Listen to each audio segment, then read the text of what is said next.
Good evening, everybody. This is Betsy Wurtzel, host of Chatting with Betsy on Passionate World Talk Radio. It is Friday, December 6th. It is a special day today. It is my birthday. And I had made a choice to be happy today, even though I'm a little sad because of my husband's situation. But I will not give Alzheimer's the power to defeat me, and neither should you, listeners out there. I have a special guest with me today. Carmen Ronan is a professional caregiver. She's a CNA, and she is also caregiver to her good-looking husband, Tim, who has beautiful blue eyes. First time I saw Carmen and Tim's picture, I said to Carmen, he has such beautiful blue eyes. Good-looking man, good-looking couple. Welcome, Carmen. Thank you so much, Betsy. You're welcome. Tim is nice-looking. Can you tell me how you two met? Because I'd love to hear your love stories. Yes. Tim was a friend of my brother's, and he became friends with my brothers after I had moved away. And so when I would come home, I would hear my family talk about Tim, and I didn't know who he was. And one day I was in the local grocery store. I was visiting, and I looked up, and this man was standing there, and I thought to myself, that has to be Tim, because of the way my family described him, it was him. And so he was walking by, and I looked up, and I said, "Are you Tim?" And he smiled, and he said, "Yes, I am." And he looked at me, and he said, "You must be Dan's sister." And I said, "Yep." And he said, "I can see it." And we began to talk just a little bit, and then I went back to St. Louis where I lived, and I came home on like a holiday weekend. And just this past summer, our contractor, who is a really good friend of ours, was here fixing our house so that it made it safer for Tim to live with the Alzheimer's. We were all sitting outside, and he said to us, he said, he said, the first time that you two, I saw you two together, I just knew that you were going to be together. And then he told the story of how Tim and I were in a restaurant, and he was there with my brother and Tim, and he said, Tim got up to go order something, and he said, we met in the middle. And he said he watched us, and he said it was like there was no one else around. And he said that he looked at my brother, and he said, I think that we found him his wife. And my brother just laughed, and he said, yeah, I don't know about that, but history made it come true. And it's been a love story for us. Tim was there for me when I went through a really hard divorce, and he made sure that I had a car, and that my mental health was taken care of. And so after the divorce, we started dating, and Tim was always a man with great sense of humor. And when he would walk across the yard, he would float. He had this bounce about him, and we called it the Ronan bounce. And he was a cable tech for 40 years and he could climb anything. I've seen him climb great big TV towers. He would carry around a ladder every day.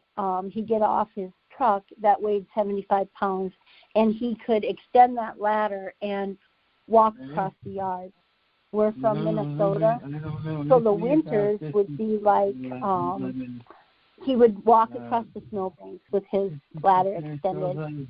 He was so confident, so much full of fun and love, and we always kept our marriage alive. We would date every week. We would go out on dates as our children were growing up. I brought in 3 children into our marriage, 2 older girls and a boy, and then Tim and I had 2.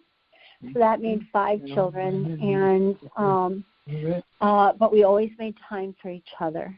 And we did that because when the kids left, we wanted our marriage to be still very, very much alive. And as our children grew and started moving out, our youngest one was the only one left, and we noticed some things with Tim. There was one particular day we were in a town 30 miles away, and Tim was never an angry man. He was always happy. He never, he was just always happy with all of us. Well, we went to this town 30 miles away, and it was the 2 younger boys and I and Tim, and him and one of the boys got into a little argument over the car show that we were going to see. And when we got there, we got out of the car, and we were going to eat first. And we went into this restaurant, and Tim went into the bathroom, and he came out, and he was still angry.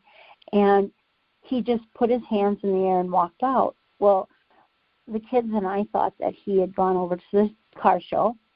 So we ate dinner to give him time to cool off, and we walked over there, and there was no Tim, and he was nowhere.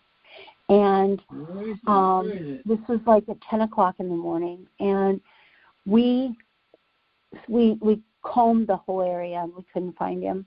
And he wouldn't answer his cell phone. My cell phone never rang, and at 5 o'clock in the afternoon, we were still there, and we couldn't find him. And the phone rang. My phone rang. And he said, "I'm at home." And I remember asking him how he got there. And he said, "I was walking down the highway, and somebody picked me up." And on the way home from that trip, I thought to myself, what is going on? This is really strange.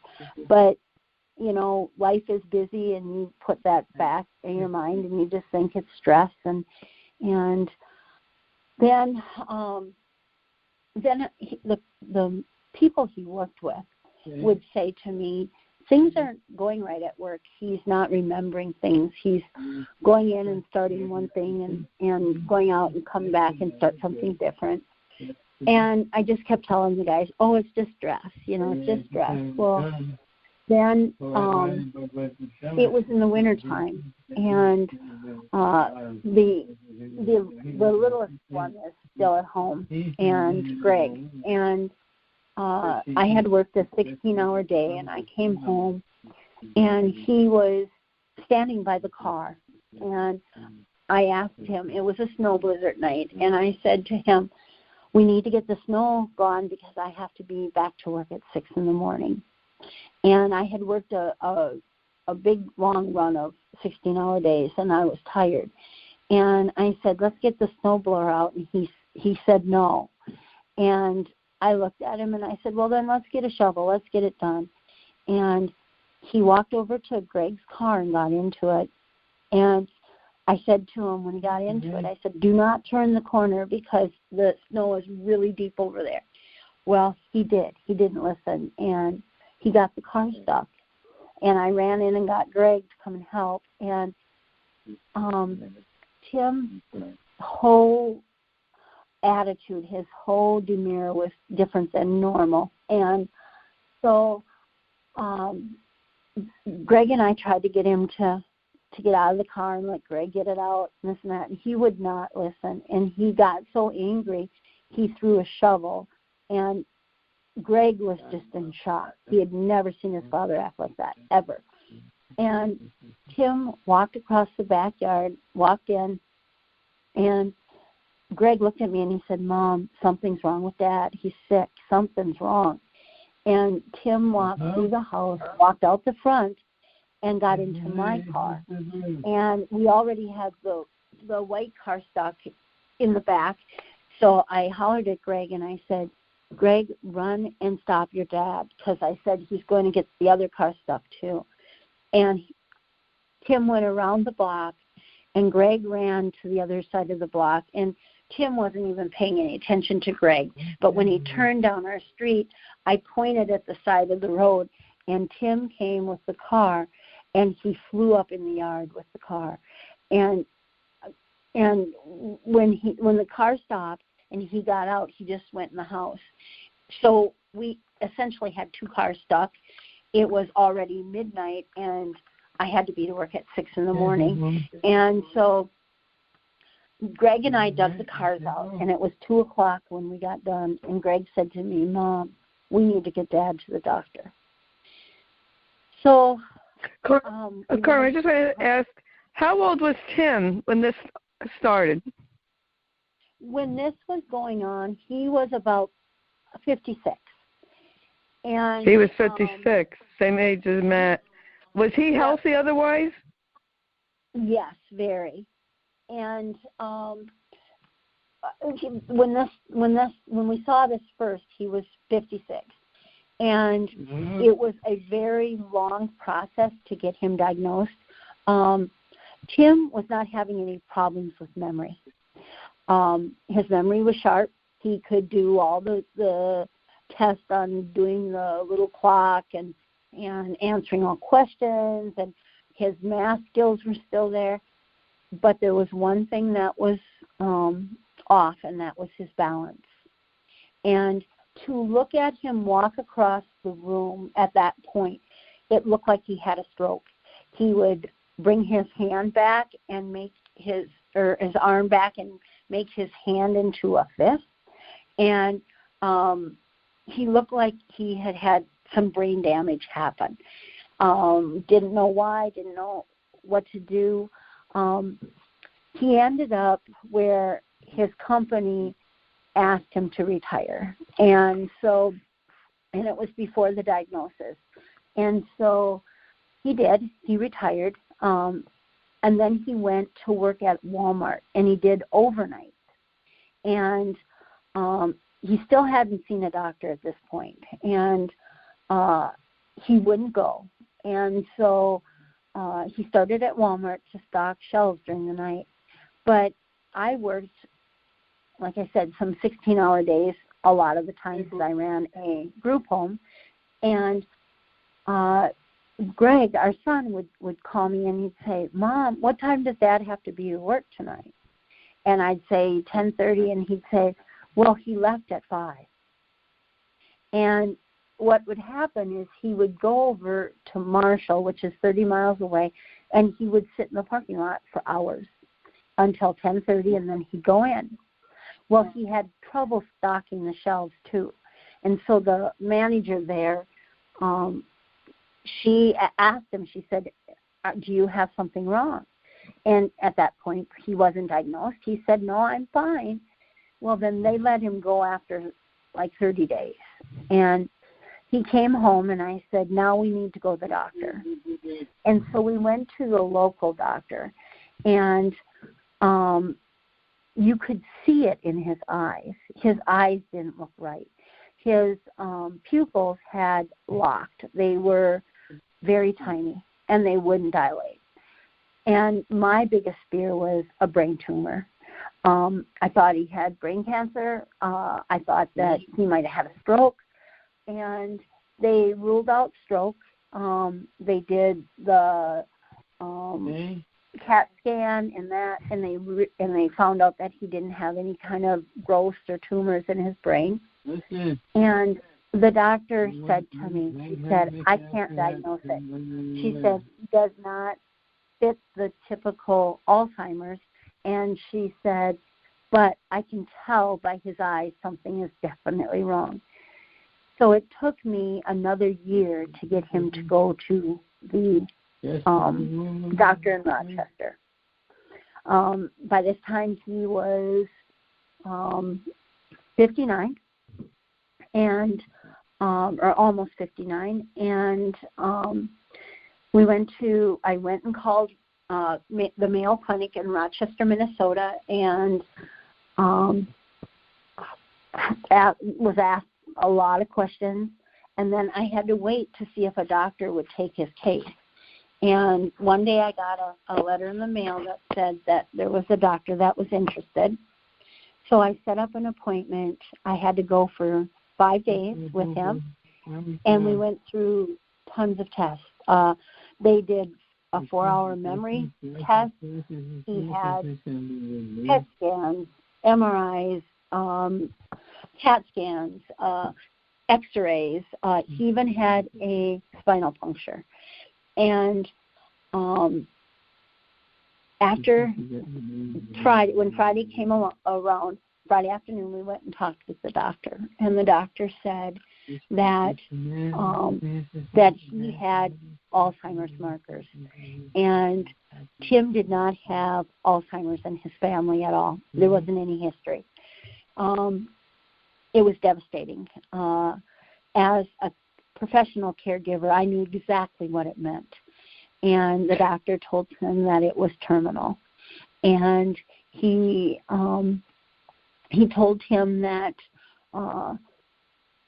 he shouldn't drive. And I remember Tim sitting there that day and looking at me, and he reached in his pocket and he handed me the keys, and he said, I want you to take the keys. He said, because we have children and grandchildren, and he said, I don't want to hurt anybody. And as we left that day with that diagnosis, my heart was really, really heavy. I didn't know what to do. The doctor there, he had told us by the damage that was already done to his brain, and that the Alzheimer's didn't start in the memory part of his brain. It showed with the PET scan that it had started in his balance, because that was the more prominent part that was damaged. He said, after diagnosis, he said his life expectancy is 5 to 7 years. He said he'll never reach 10. And so I'll never forget the drive home. It was very, very real. We got in the car and we started driving, and I think I drove for an hour without saying anything. And he finally reached over and touched my hand, and he said, you know what? He said, I don't want to keep this a secret. And I said, okay. And he said, we need to tell people. We need to let them know. And so I chose Facebook as my way of letting people know.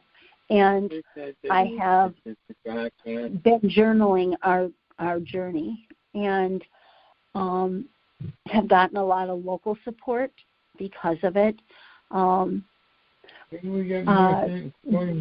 So the journey kept continuing, and after diagnosis, he was okay to stay home by himself while I was at work. And so I would work. I worked 80 hours of pay period every 2 weeks. And then I noticed about a year to year and a half into the diagnosis, I noticed that his face would change. And it did it several times a day.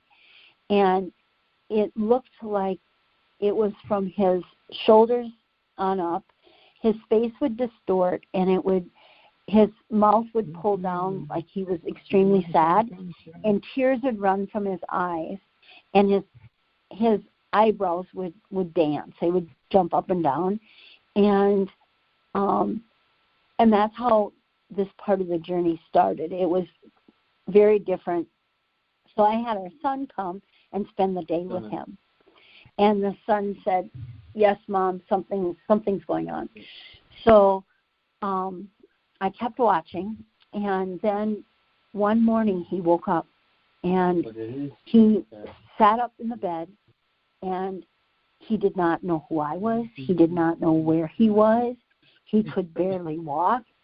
So I called and took him to the ER, and all the kids came because he did not know who I was. And the doctor said it's either a stroke or seizures. He said, but we're seeing something.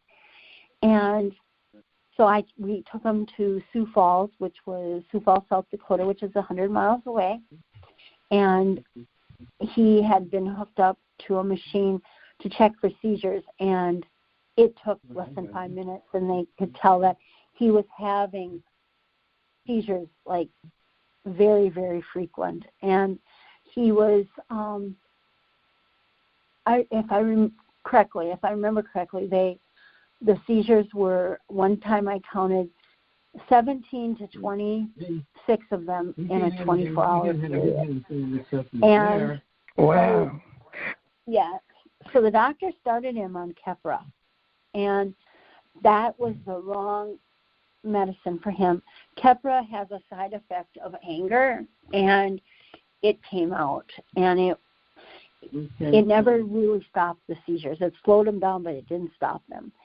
And so when we went back to Rochester to the Mayo Clinic, the doctor changed meds, and that seemed to keep the seizures away. So at that point, yep. I just want to go over some things because you said some things that are very important. Your husband, how long was your husband working at that job that let him go, the first one? 40 years. 40 years? 40. 30. You would think 40, yeah. that they would have said to, well, I know because of the HIPAA laws, Matt's point didn't tell me anything, but they told Matt to go to the doctor. I wasn't told that.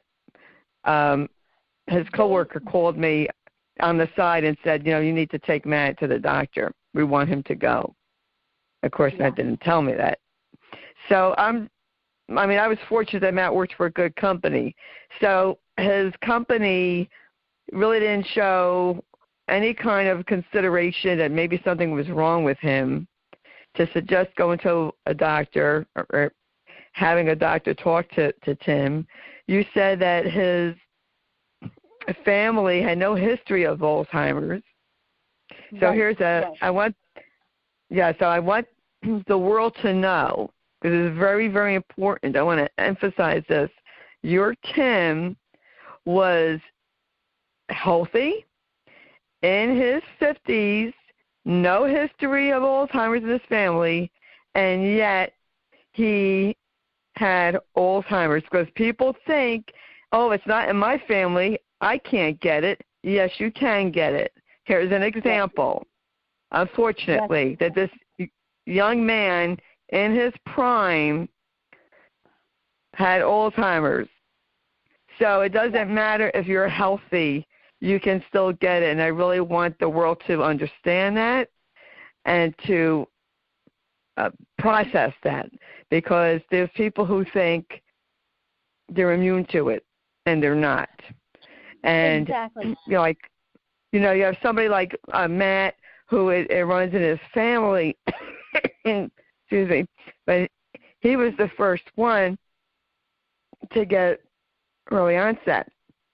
So I find it interesting that in Tim's family there was no history. So that's really interesting to me. Please go on. I just had to make sure the world knows that. No,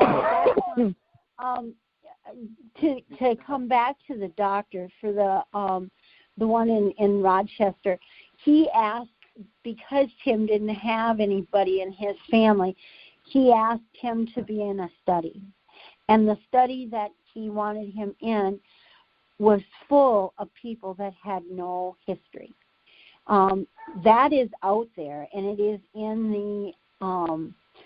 the works with the medical the medical no, because this last summer we go once a year to Rochester for all these tests. And this summer, for the first time out of 4, I got a call saying that they were overwhelmed in the last 12 months with brand new cases of early onset Alzheimer's. And it was the ones that had no family history. And they could not even fit us in for that study this year because there were so many new cases. And when we first started with the study, the doctor had said that there was only one case at the Mayo Clinic in Rochester that was 29. That was a young one, and it was the only one. When they called me this summer and told me that they couldn't fit us in, they said that the cases that came in the last 12 months were cases of people in the range of 35 to 42. So that is young, and it's younger than Matt, and it's younger than Kim. My question is why all these new cases all of a sudden? No problem. Exactly. That's my question too. I mean, because it's scary. It's really scary that a 35, 29-year-old, I mean, it could happen at any age. Yes, and the thing that's even more scary about that is Alzheimer's can start 5-10 years before you have any symptoms. So if that's the case and somebody 29 has it, that means they're 25 when they first have their symptoms. You know, that is not okay. You know, that's why the doctor in Rochester told us that's why they can't get in front of it, because it's damaging the brain before they know it's there. And so I even heard that the changes could happen even up to 20 years before. So then how does someone, you know, how do you, I mean, Matt was 56, so does that mean he started at 36? You know, it's just so bizarre. And I wonder now if he had it when his mother had Alzheimer's. Yep. I really wonder. Yep. And he probably could have. You know, it's the disease is so there's no way to know, and that's the thing that's the most scary for me. I am well educated with Alzheimer's. I've been a caregiver for years. I love geriatrics. That's what my specialty is.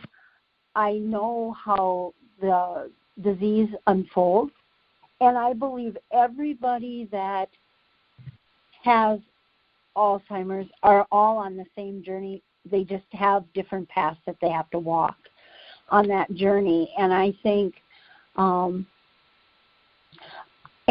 sometimes knowing how it's going to unfold, you don't know when and you don't know how, but you know what's coming, is really hard.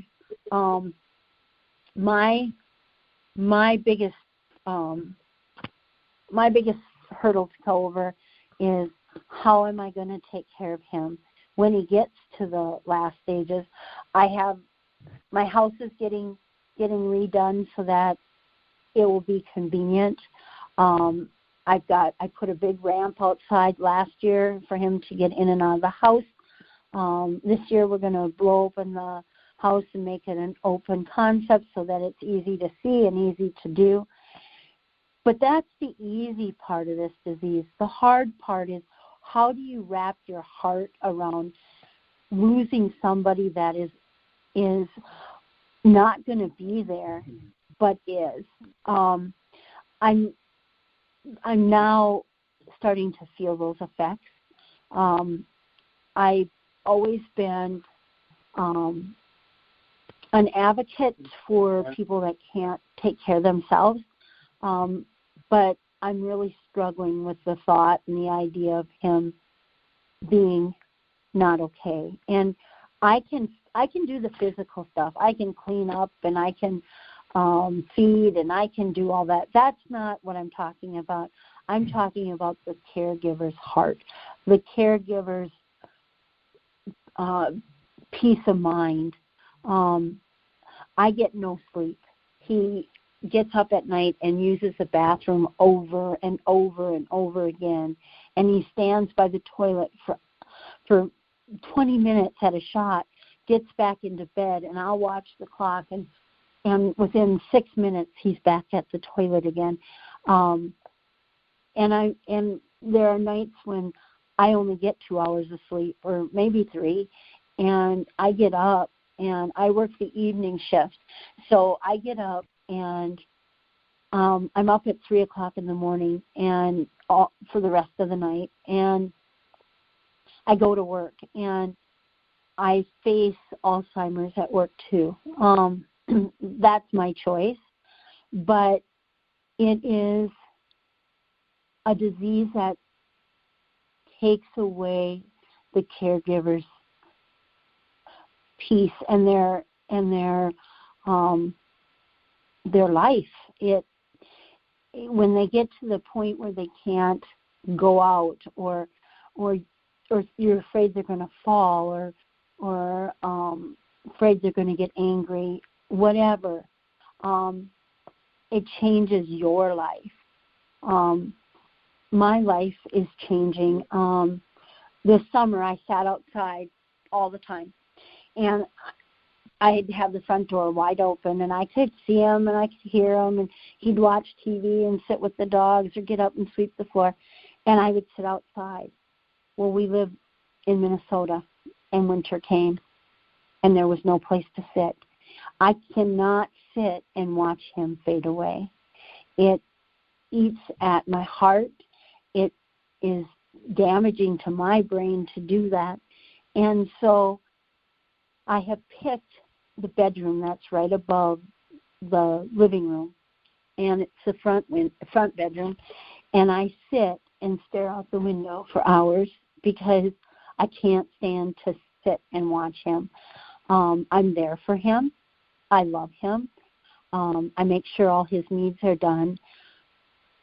But as a caregiver, there's only so much energy in one body, and there's only so much time in one day. And by the time that is all done for him, there is no time left for me. And that's where I'm struggling right now. We have 5 kids. Our daughter lives in Virginia, one lives in Missouri, and the boys all live in Sioux Falls, South Dakota, 100 miles away. So I rely on friends and my sister.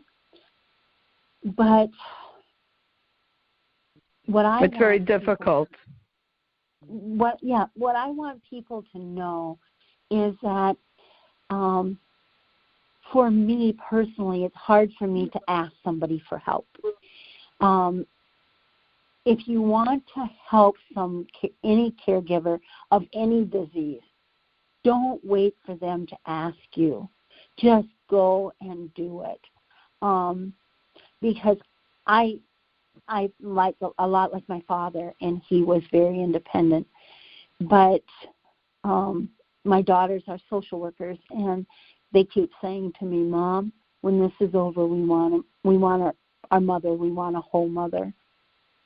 But I don't know if you're ever whole after you take care of somebody that has a devastating disease like Alzheimer's. Alzheimer's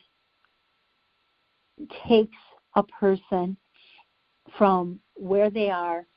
Tim was 59, and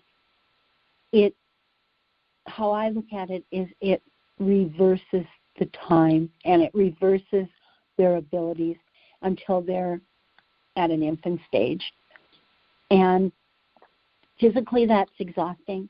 Mentally it's devastating. And so what I think is that the world needs to know, if you know anybody that is a caregiver for Alzheimer's, you need to not just offer, but to show up and make a difference. Go over to the house and see them, hang out with them. I work with young adults, and they have become our family. Tim comes to work with me as adult daycare at $1,100 a month out of my pocket to have him there. That's after insurance, and we're only there 64 hours a pay period. So it's devastating. It's devastating emotionally, yes, physically, financially. It is bad. Yes. Yeah. Yes, Carmen. And you know what? I know that, and it can't be talked about enough, because people need to understand that when someone gets Alzheimer's or another dementia young in their 50s, the financial devastation to the family, because they have lost at least, like Matt lost at least 10 years of income. If he was to have retired at 66, he lost 10 years. Yep. And so the family dynamics change. And I know that I had to hire people to do my lawn and to do the gutters. That's an expense. And people, you're right, friends and family, bring a covered dish. We caregivers, we don't have time to cook. I definitely don't even have time to cook now. Bring, okay, Carmen, okay, Betsy, I made extra. Here you go. I'll leave it at your door. Right. And, it doesn't take much. And people, the world needs to hear this over and over again about what we go through as caregivers. And I understand exactly how you feel. And, now that, and everyone's different and everyone goes through the stages differently, but this end stage is different in its own, I don't know what you call it, in its own section. It's just different than the other stages.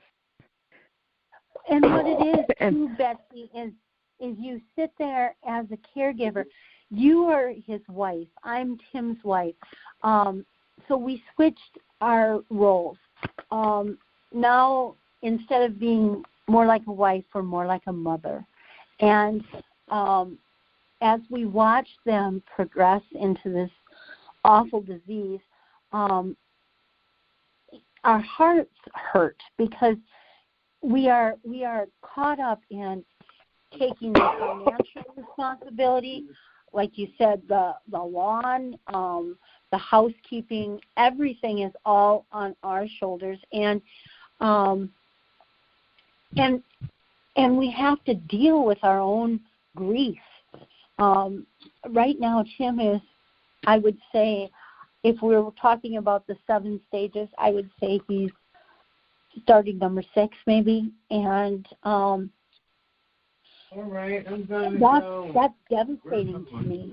It is extremely hard, and our children don't want to see it, so they stay away. If you don't see that dad's feeling, then he ain't. But that isn't the way it works. It does not work that way. So mom suffers, and it's like yesterday I took him out to eat, and we went to the place that we had our first date, and I watched him struggle eating. He got food all over himself, but I sat there and I thought to myself, it's okay. This is our world. This is our life. And then he got up out of the booth, and he didn't know where to put his feet, and he would step on his feet, and I was afraid he was going to fall. And I'm holding on, and I'm thinking to myself, one of these days I'm going to get hurt too, because that's what I think too. I think the same thing. When he falls and I grab him, I pull with everything I've got, and we have some wonderful friends, and they keep saying, you need to call us when he falls. You need to call us. Well, this last weekend, Tim had a fall and a seizure at the same time. And when he hit the floor and he was non-responsive for 3 minutes, I called the friends, and they showed up, and they helped. And they saw the struggle. They saw how hard it is to get him up. It was 2 big guys that showed up, and it took both of them to get him off the floor. And one of them turned to me and he said, I don't know how you do it. Well, when they're on the floor and you need to get them up, you need to get them up. And so you don't think about yourself. As a caregiver, you're either into it or you're not. And if you are, you need those people that love you to just step up and show up, because you're so caught in your grief and trying to keep that other person safe that you don't think to take care of yourself. And I tell people that being a caregiver for an Alzheimer's person, you have to think for 24/7.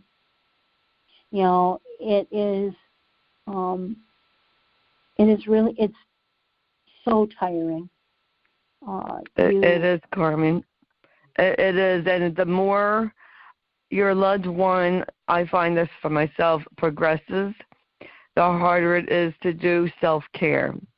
Very hard, not for lack of trying, but I want to suggest to you, Carmen, you have to take care of you. Even if it's 5 minutes, you look out your window, deep breathe. I don't know if you do meditation. Go on YouTube. There's so many different kinds of meditation, and I know it helped me. I meditate in the bathtub if I can. If Madison's screaming for me, I could meditate. And do, something for you, a cup of tea, a cup of coffee, just something for you to do for yourself, because we have to take care of ourselves, because self-care is essential for our life. And, caregivers, and I've done many talks on this, our health gets affected. No puzzle there of why. When you have lack of sleep, you're running on adrenaline, you're stressed, it takes a toll on our health. There's just no doubt about it. And I think they should do a study of the aftercare, the after effects of a caregiver. Yep, because when Tim fell on Sunday, by Monday morning, I broke out on my left side. My left arm was full of hives, and that happened when and it can happen anywhere on my body. When he was first diagnosed, I got him around my neck, and now it's down my arm. And I looked at that, and it made me want to cry, because I have so far yet to go with this journey that I can't be falling apart yet, because I need to be here.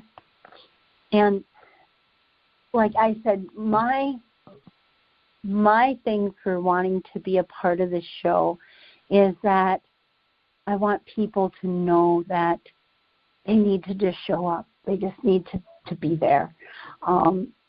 Don't wait for somebody to ask, because it may not be possible for them to ask, even if they need you. So, Tim is, and it might sound corny, but Tim is my soulmate. He's the one that made my life worth something for almost 30 years. So if you're a parent, if you're dad or mom, or if you're brother or sister or best friend, whoever's struggling with being a caregiver and the one that's struggling with the disease, just be there. Don't say you'll be there, just be there. Because, and I mean, I know there's a lot of people in my life that really mean it, but it is just, in all that I have to do in a day, it is too hard for me to ask. It's understandable. I think, and you're not alone, I had the same, nobody calls to see, if we need anything. And this is common, unfortunately, and it's really a sad commentary on friends and family. And, I really don't care if people get offended, but, relatives, even children, they're like, oh, I don't want to see mom or dad like that. Well, you know what? Do you think they want to be like that? This is when they need you. And you could have your family hear this, Carmen, because I don't care if I insult your family. They need you there. That's when they need you the most. And that's when people turn away, is when they need them the most. Your loved one, and I want the world to hear this, your loved one knows your voice. Don't make a mistake about that. They know your voice. They may not know your name, they may forget, but they know your voice and your love. And to turn your back on your father, your mother, because they don't know your name, or you can't take seeing them like that, you know what? Get over yourself. Okay? Right. You need to get over yourself. And get a backbone.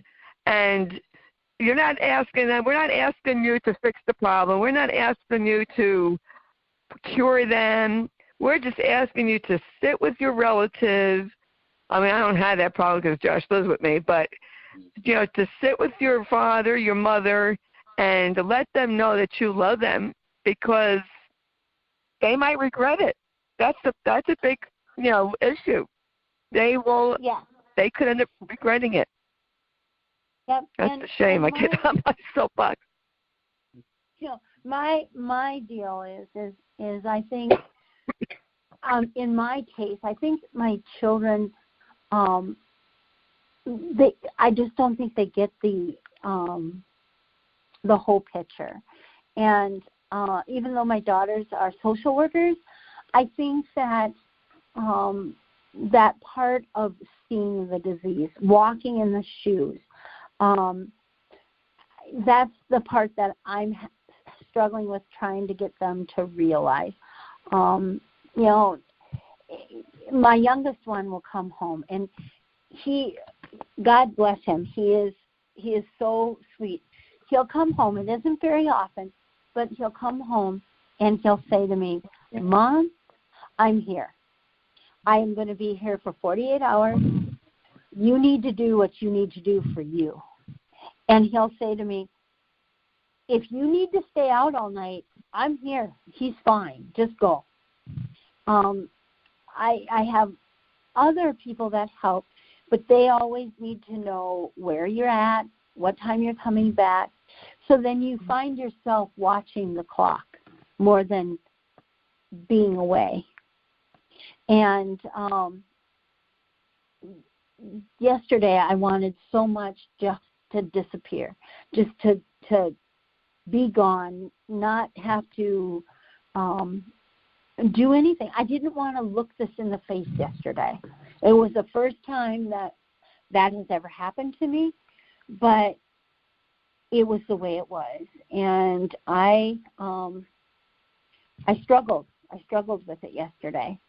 I got over it, but I struggled with it. And I'm well aware of what I'm feeling. I don't always know what to do with it, but I know what it is. And that comes with being a professional caregiver. I know what everything's called, and I know, but how to work it, I don't always know. It's and it's a lonely thing too. Caregiving is. Yes. Everybody's going on cruises, and they're going on vacations, and they're going to see their relatives far away, and I can't put Tim on a plane anymore. I can't. And so if nobody comes and stays with us or stays with him, I can't go. And that's the end of the story, And like I told my sister and my kids, I feel like someday when this is all over, I want to just get in the car and go and not look back. And that's not a very, very good thing to feel. But it is how it works. And I have a lot of support groups online, and there's so many people that are feeling the same way. Yes. Absolutely. I remember, absolutely, Karen. You're not alone. I want to share a story that I think is just precious with this. This was like maybe 2 years ago, and we had bought a light for over our sink in the kitchen, and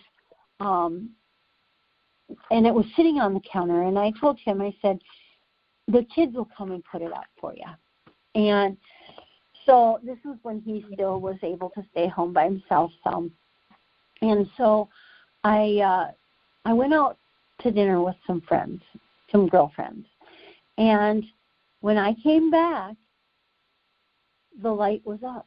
It was put up. And I was horrified. I thought to myself, he wired it wrong, the house is going to burn down. So I crawled up on the counter, and he had to crawl up on the counter, and his balance was really bad, and put this light up. And so I went and I touched the light, and the light fell off the wall, just hung there by the wires. And I said to him, Tim, where are the screws? And he said, down the sink. He was over the sink, and the screws that held it up, he dropped them, and they went down the deal. So he had different screws that he had with the thing. And so I panicked, and I got the duct tape, and I duct taped this back up, and I said to Tim, I need to go for just a little bit. And I went to the park, and I called my sister, and I was in tears. And I said, what am I going to do? It's going to burn the house down. She said, my husband will come and fix it right away. So she comes over, and they fixed it, and it's all okay. And the brother-in-law said that Tim had done the wiring correct. Well, that night I got on my support group, and I was looking, and on there was this lady, and she was just livid. And her husband was staying home by himself, too. And she went to work, and when she came home, he had busted out 2 walls in her house. And she said he had gotten a hold of the sledgehammer, and he busted out the wall. She said all that was left was the studs.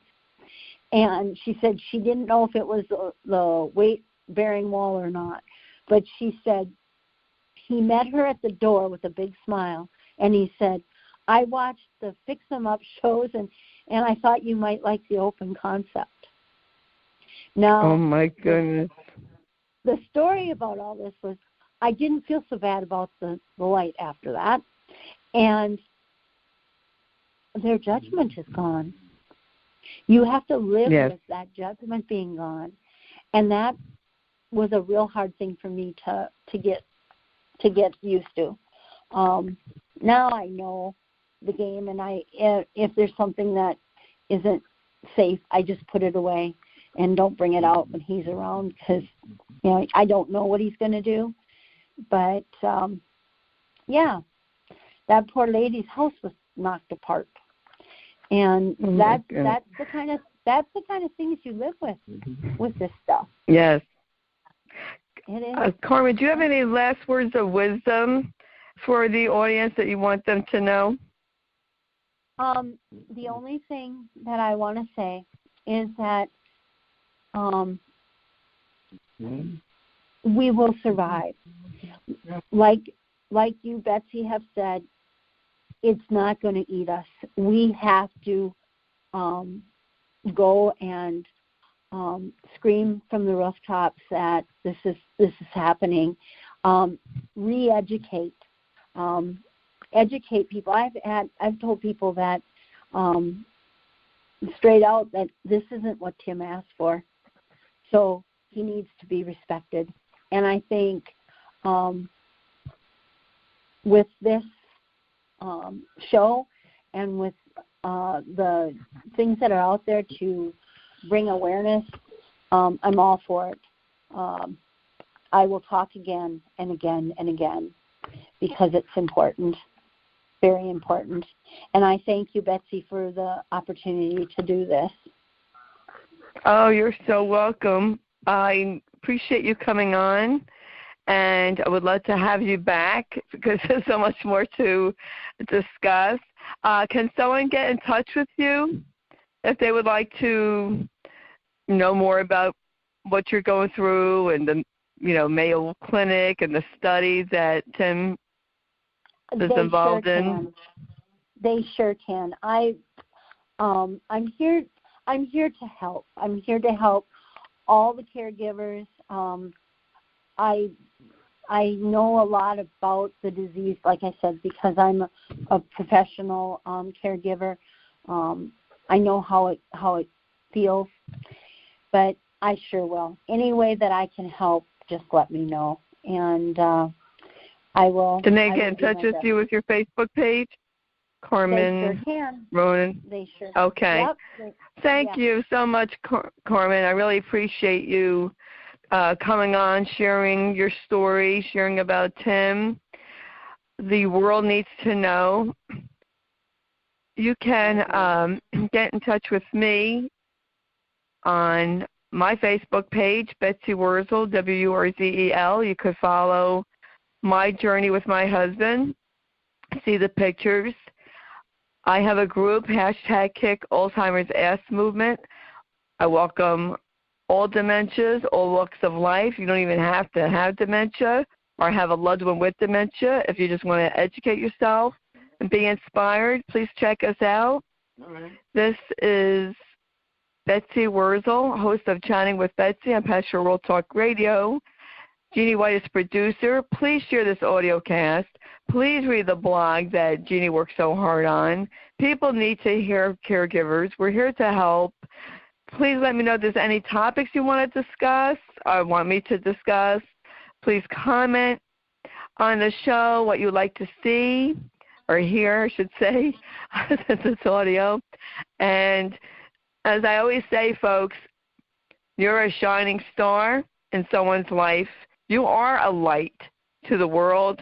Shine like one. Let your light shine. Look in the mirror and say, I am good enough. Pat yourself on the back and say, I am a kick-butt caregiver. And if you're not a caregiver, then you say to yourself, I'm good enough. Thank you, everybody, and God bless you. Bye-bye.